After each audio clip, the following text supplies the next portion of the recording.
You have a brilliant idea that's worth a fortune. No, scratch that, it's worth billions. However, you're facing a roadblock. You need capital to get started, but you don't want to resort to the traditional route of getting a loan from the bank. You're seeking something more thrilling, a partnership with an investor who not only provides initial capital but also offers invaluable advice throughout your entrepreneurial journey. Fortunately, there are options like angel investors and venture capitalists, but the competition is fierce and they are bombarded with countless business proposals daily. So, how can you stand out from the crowd? In this video, we're going to show you the 9 steps to creating a pitch that's so compelling, investors won't be able to resist. Make sure to watch the entire video because we've got a bonus tip waiting for you at the end. It's an extension that you can apply to the 9 points on this list, so don't miss it. The first step to creating a compelling pitch is to pick the right product and believe in it wholeheartedly. Lee Iacocca, the brilliant automobile executive responsible for the development of the iconic Ford Mustang, once said, "When the product is right, you don't have to be a great marketer." By committing to your idea and using failures as an opportunity to learn and improve, you will be well on your way to success. Keep this in mind when crafting your pitch, as it will shine through in the way you present your idea to others. Now that you have the first step down pat, it's time to move on to the second. When it comes to pitching your idea to investors, you only have about 15 seconds to make a good impression. The first few sentences you say are crucial to capturing their attention. If you come off as awkward or unprofessional, investors may not take you seriously and won't listen to what you have to say. But don't worry, there's a way to make sure you grab their attention from the start, the icebreaker. Think of it like this: if someone on the street approached you and said, "Hey man, can I show you something? I can do a triple backflip.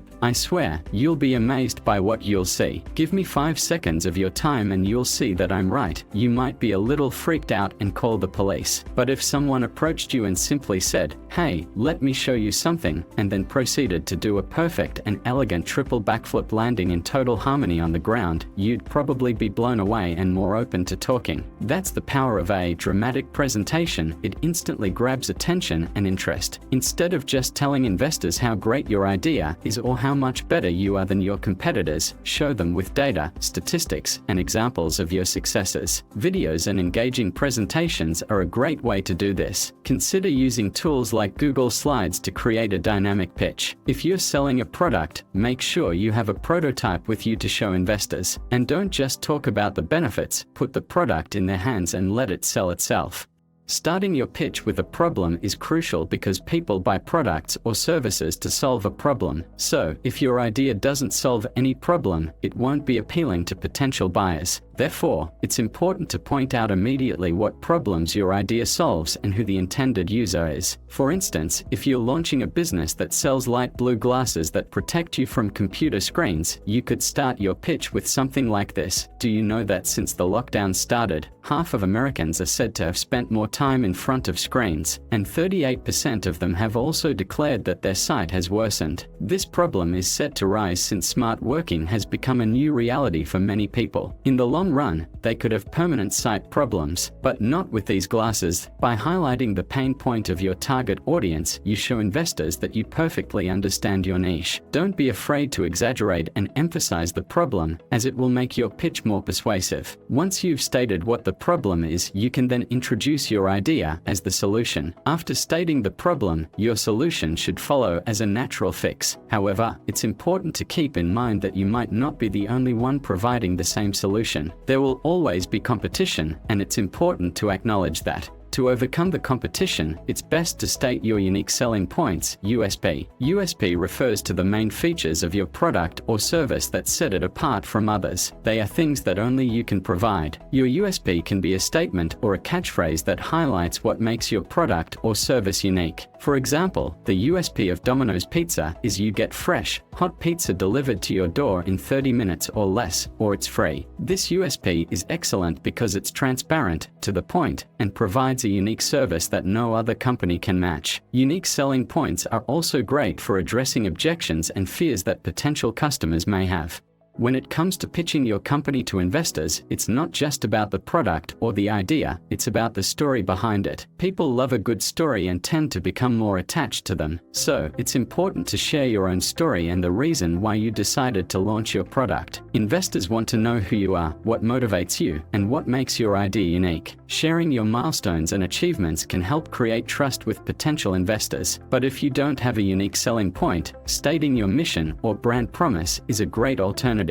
It's important to know what you stand for and what your mission is. When presenting your idea to investors, it's not just about the idea itself, it's about the team behind it. Investors receive dozens of pitches every day with the same idea, so it's important to differentiate yourself by having the best team. Your management team is an essential part of your pitch. You need to showcase who's going to make the idea a reality. But even if you're a solopreneur at the beginning, you can still create a list of people you've collaborated with, those who've inspired you or given you unique advantages to your idea. When it comes to presenting your idea, you need to make sure it passes the grandmother challenge. In other words, if you explained your idea to your grandma, would she understand it? If the answer is yes, then you have a crystal clear proposition. People love things that are easy to understand and get. That's why companies invest hundreds of thousands of dollars to speed up their websites by even a few seconds. It's crucial that you have an elevator pitch, a short, concise presentation of your idea that can be delivered in just a few seconds or a minute. Think about it. If you were in an elevator with someone like Elon Musk, you'd only have a few seconds to pitch your idea. Your elevator pitch should include the main problem that your product solves and some key ideas that make it unique. Opportunities can come at any time, so it's important to always be prepared. Objections are not necessarily a no, but rather, they're requests for more information. If you start looking at objections from this perspective, you won't see them as a problem, but as an opportunity to show investors how prepared you are. Let's say you are presenting a pair of working gloves to a group of investors. The unique selling point of these gloves is that they have a slim and thin design but are also fireproof. During the pitch, you are doing great, but suddenly, one of the investors asks, "You are obviously not targeting women with these gloves, who make up 80% of spending decisions in an average family." This question could make many marketers nervous, but not you, because you did the proper research and you were waiting for that question. In a moment, you take out of your bag a pair of fancy, elegant pink gloves, perfectly designed for a woman. You have just given the best impression possible in front of your investor, who remains speechless. The quantity of objections that you can handle is directly proportional to the chances of selling your idea. Proper and thorough research on the market you want to operate in is the perfect way to find and then handle objections. Remember, objections are just questions, and you need to have an immediate answer for them.